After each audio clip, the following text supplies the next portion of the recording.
Byron kept coming back and wanted to do more. But as an educator, I was like, this is it. This is all I want to do.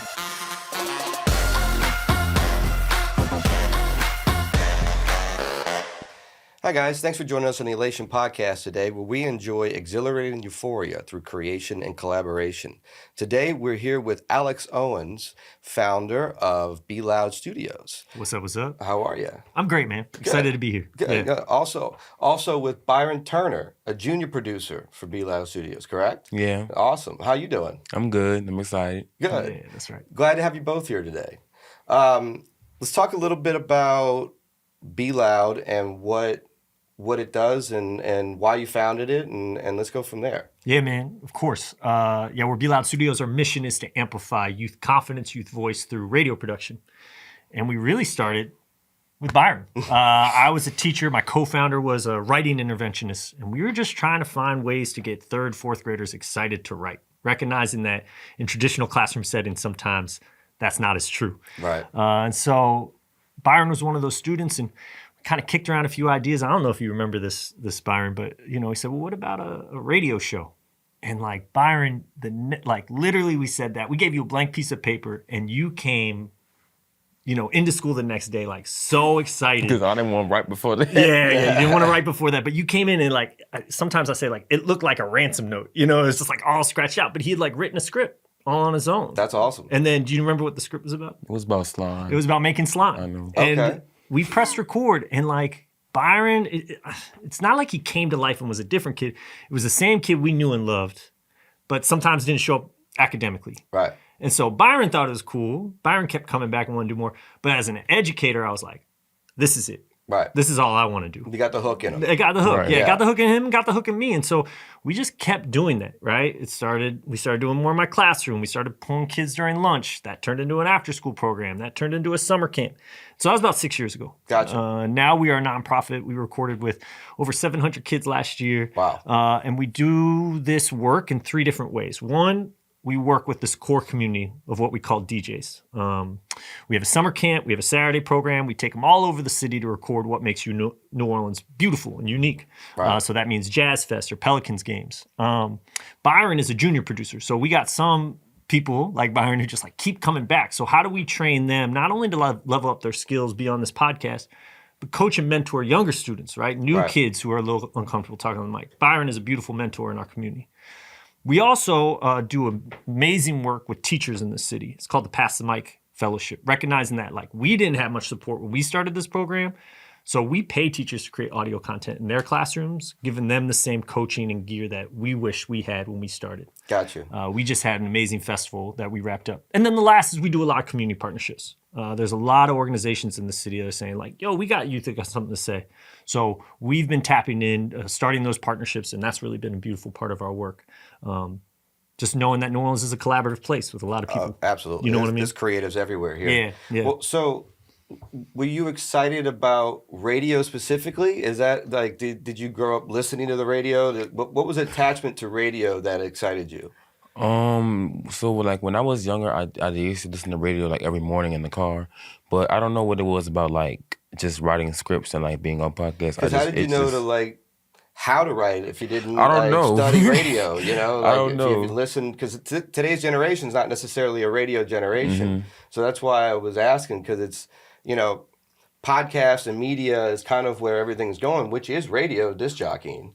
It's just done in a little bit different way. So it's just, it's cool for me because I come from the music background to have kids excited about radio. I mean, that's awesome because the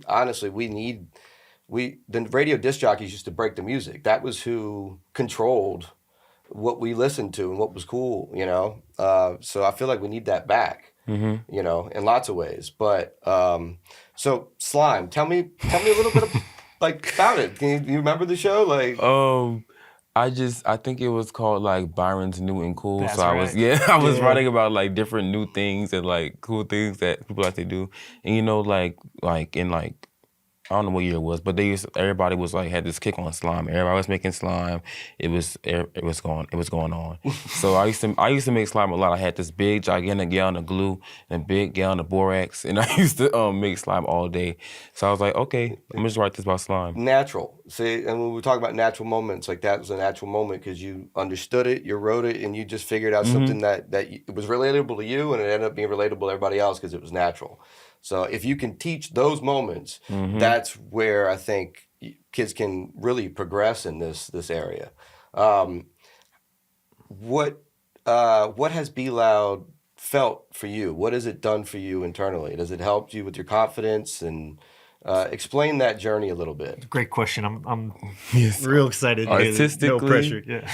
Artistically, it has definitely developed like almost everything on all sides because I know I always wanted to like do artistic things, and I always wanted to be a performer and like do different like aspects of performing, and that's what radio essentially is. And when I started with Be Loud, I was like, yeah, I want to like keep doing this and keep furthering. But like as like I became a mentor, I was like, wait, I kind of want to be a teacher. Then as I did more podcasts, I was like, wait, I kind of want to be an actor and different things like that. So it kind of just like branched me out to all these different things that I knew I wanted to do and that I loved, and it all kind of stemmed from podcasting and like expressing my art. Right. And I feel like once that bubble is burst, you can kind of look at things a little differently in that world, you know? Like if you start getting comfortable on the mic, you start to look at other things. Oh, well, maybe I can act. Oh, maybe I can do comedy, I heard. Did we want to do comedy for a minute? Yeah, well, okay. Because, you know, stand-up is one of the hardest things to do. It's hard. I got into NOCCA. It's a it's a art school here, and I started doing drama and theater, and I've done 2 plays every year ever since. And I really like acting, and I like to like be on stage, and I realized that's one of my passions. Awesome. And yeah. Well, that's awesome. Well, no, and that's good on Be Loud Studios for giving a pathway and confidence for kids to grow and start. You know, starting is one of the hardest parts. And if you get kids comfortable with things by the time they get to high school, it's going to be, you know, second nature. Yeah. So tell me a little bit about you. You're born and raised here? Or? Yeah. Yeah, I want to say something about that too. Yeah, I mean, part of it is like 10,000 hours, right? You know, like getting Byron. When we first started recording with Byron, you know, Byron was an interesting young man. You know what I mean? So part of it was like, yo, there's a room, here's a microphone, go say whatever you want. And you used to make these like crazy horror stories, you know, that like no one would listen to. But giving him the opportunity to just like go and say that and feel good about that was something really important. And we often say about Be Loud too, this isn't like technical training. So you asked about like radio writing. Right. We give very, very loose outlines of like how a radio script works, how an intro goes, how to ask what we call fire questions, the same way you're asking, how to follow up. But really, it's about just getting those reps and doing it over and over and finding your confidence to express yourself. So whether that's radio or podcasting or engineering or business, you're getting the confidence to do whatever you want. Absolutely. So just want to say that because I think Byron's a perfect example. It's like Byron always had a performer in him. It's not like we were like, here's your performer, that's part of you now. Like Byron's always been a performer, but it's just giving him that community to really like give him that practice and that love. I thought was something that we've done and he's been a part of now. Myself, what's my background? Yeah, that's a good question, man. That's a good question. I would say I'm a career educator, but I've gone in and out of schools a lot. I came here in 2009. I was teaching in Baltimore, and in between those years, you know, someone was like, you got to get down to New Orleans. And so I came to volunteer, with Habitat. I was like, you know, I got 2 months off. Let me go down to New Orleans. Let me see what's going on. Let me learn how to swing a hammer. Let me go listen to some music. And I think like a lot of transplants, I was just like immediately drawn to the city. Right. And especially there was the need of post-Katrina, but a lot of energy around it too. So I told my school the following fall, like, hey, I'm not coming back. And I came here and rebuilt houses for 2 years. And I quickly realized, I was teaching American Lit before that, American history. I quickly realized that actually these construction sites where we get college kids from Chicago or Wisconsin who came in for their spring break, I was like, this is how I want my classroom to feel. You know, I want it to feel like we're doing things and we're getting our hands dirty and we're connecting with the community. And so kind of blending those two things has always been part of my career and where I want to take it. how do we actually just like get out of the classroom and do more, Right. but yet how are we also building community and culture and learning along the way? And so that's where I've kind of been for the last 10, 15 years. And I see applying learning to real life. that's right. And Be Loud's a perfect part of that, right? Yeah. And sometimes that doesn't fit in the four walls of a classroom, especially here in No. New Orleans. You know what I mean? No, you do more learning outside the That's classroom. right. You know, the classroom is good for giving you a structure and a foundation, but to actually apply things, That's you're right. going to have to touch and feel and experience. Yeah, that's right. That's right. You know, so given a pathway that's an amazing, Yeah. that's an amazing life journey. That's right. So you from From Baltimore? Maryland. Okay, Yeah, all right outside Baltimore. Yep. Okay. Yeah, right outside. But came here in Crab 2009. cakes and football, huh? Yeah, that's right. Crab cakes, man. But now I crawfish. You Yeah, know, I learned now how to it's boil, and crawfish. I go back with Absolutely. the crab, and I'm like, nah, I'm good. I'm gonna go get some crawfish. New Orleans is a special place, man. You know, I'm born and raised, but you know, I've moved away a few times, but always came back. It's you when you leave this place, I feel like you learn how special it is. That's right. Yeah, I had an experience just like this that you're saying it, but and Byron, I don't think you ever heard this. I was at a bar, right? First 3 months of living here. I can't believe I'm telling this when I'm on a Be Loud podcast, but struck up a conversation with someone. There's an older gentleman, you know, and he was just like, hey, you like New Orleans? It sounds like, I'm like, yeah. He's like, you got to get out. And I thought at first he was saying like, hey, you don't belong here, get out. And he was Right. like, listen, man, if you don't leave here, it gets in your blood. And there's places that are better for your career, better for your future family, better for your mental and physical health. But there's no place like New Orleans. And if you don't leave now, you can be spending your whole life comparing every other city to this place. And that's been true, right? That's been true for me, and it's so true. And just to bring it back to Be Loud, I don't think this program would exist in any other city, right? Right. It's so collaborative here. There's so much to cover. There's so much stuff going on. People want to talk.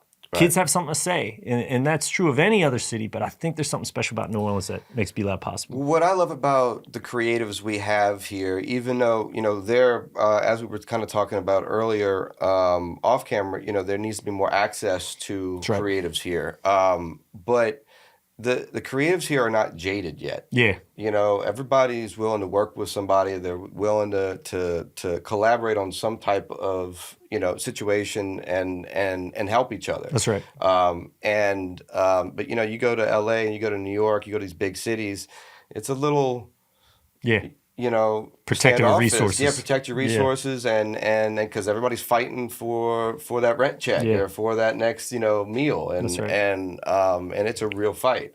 So down here, I feel like the Big Easy a little bit. We all kind of like, yeah, I'd love to collab. You know, we'll see what happens out of it. You know, That's right. Nonprofits are the same way. Yeah. You know, instead of being like, no, there's only one grant for all of us, is like, you know, we were talking about organizations on the way here, and it's just like, people are willing to say like, hey, no, let's get our youth together and try this, or let's partner on a program. Right. I think it's because there's not many resources. Like the pie's not, you know, it's like we kind of got to, you know what I mean? Too. For sure. That part too. Well, now that you're teaching, do you have a favorite student that you brought up great question. from you know, not having any confidence to speaking?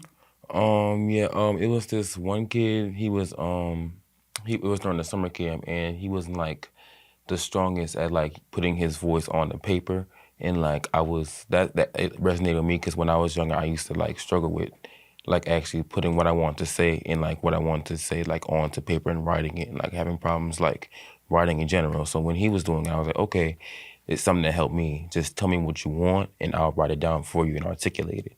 And that really helped him to like grow his voice and like grow like his expression. And his mom also said something like as a comment that like it really helped him come out of his shell. Awesome. Well, that's what great teachers do. They bring stuff out of you didn't even know you had in you. You know. What do you think your favorite story that you've written for a radio show is so far? Or interview. Or right? interview. Yeah. What was your favorite thing you've produced?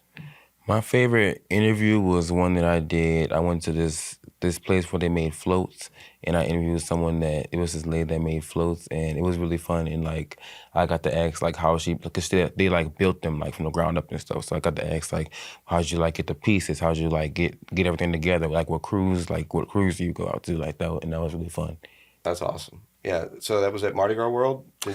No, that was at Beanlandia. Okay. Yeah, kind of right when they were taking off. They helped us organize some, Mardi Gras artists, culture bearers. Well, that's some creatives there, man. Yeah. They're doing those floats. You got to be real creative. That's right. Yes, you do. You know? Yes. That's actually one of the first conversations I heard you do, Byron, too, where I was like, oh, this is actually pretty good. Like, this is conversational. It's Right. so hard for young people to be conversational. Absolutely. Especially more and more, they're not asked to be. Right. They're not asked to be at school. They're not Correct. asked to be outside of school. They're not asked to be on their phones. Less and less they're being asked to be that with their families. Right. And so it's one thing to be like, here's how you write a script, but to be able to do this. And so that interview was one of those times where we always talk about follow-up questions or follow-up connections, right? Like you've been doing it where you say like, Right. hey, that reminds me of this about me, right? And that interview, I was like, oh, Byron's doing it. You know what I That's mean? awesome. Like Byron's like actually having a conversation and it's not just like an awkward Q&A. So Right, he's strong at that now and it's been really cool to watch. That's awesome. Yeah. That's awesome. Yeah, well, and similar to you, I struggled when I was a kid putting things on paper. I could talk to people. That's right. And I was good at that, but it didn't really help me in school very Yeah. much. Yeah. Until actually, shout out to St. Paul's on Canal Boulevard, because when I got there in 6th grade, by 7th grade, they realized that I wasn't testing well. And they brought me into like a little meeting, and they decided that they're going to orally test me from now on. So my grades went from C and D to A and B just because I was able to spit out things that I learned watching, the teacher and listening, but didn't have the opportunity to when I was writing them down, because I would cut things out of. Now as I'm older, I say I cut out the BS, but yeah, I always cut down things. So I was never good at writing book reports or explaining things, because I was just like, that's not necessary, But getting in the music and getting on the mic and starting to do things in music helped me express way more than I expected. And now it's almost second nature to do this stuff, because that's 10,000 hours. Yeah, that's right. But Also on the business side, right? Yeah, absolutely. It's very rare that you're giving someone a business plan or the one page, and it's like more is just this. And connecting. We were talking about this on the way. Absolutely. Byron wants to produce his own music video, right? Wants to be able to use that asset to maybe go to college, and it's just like, cool, yeah, you need a plan, but you also need that pitch. And it's not about the slides. It's actually about how you can tell someone what it is in a minute, 100%. right? Well, and it's that confidence inside that you have to project. That's right. Because even if the person you're talking to doesn't understand what you're going to do, if he feels confident that you feel confident, Yeah. it's going to go a lot farther. Write that down. Write that down. Yeah, where's the baby? Right, Write that down. it's definitely part of it, and your connections are going to go farther than business plans, even though business plans are good. So like I have internal business plans that I upgrade every time I do something different here, or change the building, change the room, or whatever it is, or an idea of how I'm using it. But I keep that business plan for myself that I go back and read every now and then to make sure I'm keeping up with my own self and my own goals and my own things. Otherwise, things can get lost. Yeah. So to have your plan and your goals structure written down is very, very important for the future. So, but tell me a little bit about NOCCA. I mean, you just got there? I'm a junior. I've been there since freshman year. Okay. Miss Alice wrote one of my recommendation letters for it, and you audition and you see if you they want you. Freshman year, it was kind of hard because it was hard navigating a new school. Bricolage was kind of a more toned down school. It wasn't as much work as you would get probably in high school. So it's I'm coming from a little paper probably once every 2 weeks to packets every day. Right. So it was hard for me to adjust academically. But in my arts, I was the only freshman to get into a play freshman year, and then I've done a play every single year ever since that. And then it's just really amazing how they let you express your art and what you want to do, and it's structured differently than I thought. I was gonna be I go to school, I don't got to do no academics, no math, no reading. It's just all art. No. It's it's half day. It's half day, then I go to my art. I got you. My artist. Was that a school that you were striving to before Be Loud Studios, or is that something that happened afterwards? Everything happened after Be Loud. You were pretty young. Yeah, I was really young when I started Be Loud, so it's I didn't even know what high school was when I started Be Loud. Right. But do you think it helped your direction though by being around Be Loud and having the structure that Be Loud kind of gave you for your path in the future? Do you think it helped you pick NOCCA? Yeah, because I always knew I wanted to go to like an art school, like an art center school, so I can do something similar as Be Loud. I say that because NOCCA's established a very good art school. So I mean, it's like Juilliard around here. Yeah. So I think it takes a lot of confidence to go through a schooling like that because there's a lot of creatives there. That's right. You know. Yeah. In an audition process. Yeah. Yeah, absolutely. And because it's different from my generation. My audition was virtual, so I was extremely nervous because it was like I'm in my room and it's like this screen. I see two people behind the screen. They're like, okay, start. Well, that's awesome. Yeah. Well, tell me about some of the festivals that you guys put together. I know you just had a decent one this weekend, right? Yeah, it's called the Youth Voice Festival. We started it 3 years ago. Partly as an exhibition for these teacher projects that I was explaining for. We just got an amazing network of teachers who are, committed to youth voice, but sometimes don't have that community of the resources to get into this project. Saying, man, I got youth with something to say. I don't know how to get it out. And this packet isn't going to do it. And so recognizing that, we started this fellowship a couple years ago, and then it was like, all right, it's not enough to just press record and have it live in a Google Drive. How are we actually creating spaces and platforms and audiences to hear these voices? And so we started what we call the Youth Voice Festival 3 years ago. Baldwin & Co. has been a great supporter and partner in that work, giving us the space for free. And we had our best one yet on Saturday. We had about 12 community partners, from Dancing Grounds to Novak to people that we've been rocking with for the last couple of years. We had a listening lounge where people could put in silent disco headphones, and there was listening stations to these teacher projects. We were doing street interviews. We had podcasts where kids were interviewing other kids. And then this was our first year. This was really dope, speaking to some of the lessons that we're talking about. We had youth vendors. Kids trying to sell bracelets and streetwear and art. Because again, it's not just about technical training or standards in the classroom. It's about the confidence to talk about who you are, what you want to do. And so selling bracelets is just another exercise in that. That's awesome. So I really love the community that we have here, but how are we not just like trying to do our thing, but how are we also being a facilitator and an amplifier of the amazing work being done across the city by tons of organizations, but tons of young people as well. Well, and getting everybody together. That's right. That is definitely the number one thing. If we can get everybody together and start to see the progression and start to see this culture of, I call it the music business culture down here that we need to truly cultivate. Yeah. Same with us, man. When adults come, I'm going to invite you to come down to Be Loud. Absolutely. They walk through the space, they see kids dapping each other up, they see them smiling, they see them having fun, and they're like, well, this feels good. Right? This feels good. There's a vibe to it. There's an energy to it.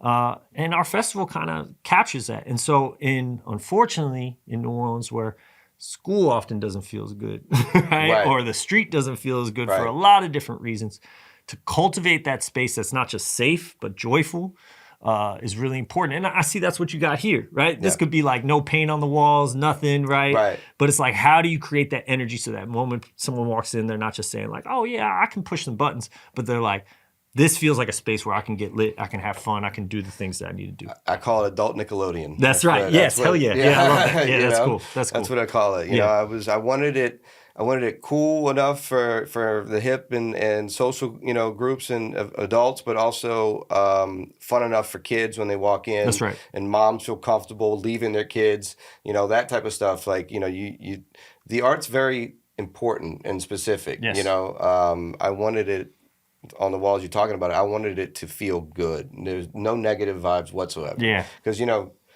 art can get dark. Yeah. Yeah, for real. Art can get dark. But let's see. I'm going through the questions right now. You're good, What are you currently working on? Do you have a project that you're writing right now? I just did a performance of Formation, and I'm currently working on like maybe possibly doing a music video to like promote me to different colleges so I can see what path I want to go. So, music video, what type of music? It's a song, it's Formation by Beyonce. Okay. And yeah. Okay. So you're gonna direct like a. Explain that to me. So you're doing a music video for Beyonce song? Yeah, it's like I'm gonna use the Beyonce song and I'm gonna like because the Formation was in New Orleans, Right. and she made it like as a homage to Katrina, so I was gonna redo that and do it like because she didn't actually do it in New Orleans. Okay. It was in Los Angeles, I didn't know that. but like I was gonna do it like in actual New Orleans places, like different sets, and like recreate like the essence of the video, but like do it in my own way. Okay. Awesome. That's Awesome. dope. Yeah. The first, we were just talking about how to pitch this, how to talk Yeah. this, right? Yeah. Love that last part, right? You're gonna do this. The first part was like maybe, possibly. It's like, no, you're gonna do this. And then that second part is so strong, Byron. It's like, she didn't even film that in New Orleans. It's Yeah. about New Orleans. I want it to be here. I want it to be an extension of my community and you. Woo! Love that, Byron. Yeah, That's the first time I heard that absolutely. part. Yeah. Absolutely. Well, that's creative. I like that. So I was getting that because I didn't know if you were trying to be an artist as well, Yeah, like music artist. yeah. Have you produced any music or No. I'm more of like I haven't like producing music. I'm more of like a on stage, like just like acting and like dancing and stuff. I haven't like done any like music, like vocal things. I got you. yet. Awesome. Well, it all blends together. I mean, especially Yeah, nowadays. I mean, content creation is everything. You kind of need it all in all in one basket. You have to kind of at least be able to understand how to use music in your videos. You know, so I like the idea of using a Beyonce song and restructuring it and throwing something out. I like that. What do you think is next for Be Loud? What was something that you would like to do moving forward?